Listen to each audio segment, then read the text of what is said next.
আবারও বিস্ফোরণের হুঁশিয়ারি দিলেন শুভেন্দু অধিকারী। 21শে জুলাইয়ের আগে 16ই জুলাই রয়েছে। 16ই জুলাই বড় কিছু ঘটার ইঙ্গিত শুভেন্দুর। 16ই জুলাই চাকরি বাতিল মামলার শুনানি, সুপ্রিম কোর্টে চাকরি বাতিল মামলার শুনানি। শুনে রাখুন, 21শে জুলাই আপনাদের বর্ষপূর্তি ডিম ভাত দিবস।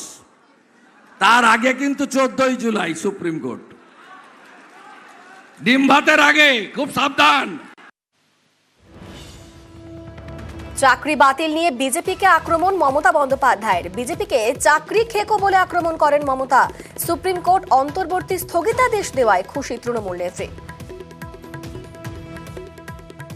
মানুষ খেকো বাঘের নাম শুনেছেন, চাকরি খেকো বাঘের নাম শুনেছেন?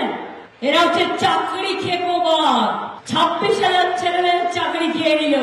যখন রায়টা শুনলাম না, আমার মনটা স্নিগ্ধ হয়ে গেল, আমার মনটা তৃপ্ত হয়ে গেল, আমার আত্মা শান্তি পেয়ে গেল এবং আমি বললাম সত্যের জয় হবে। এরা মানব নয়, এরা দানব।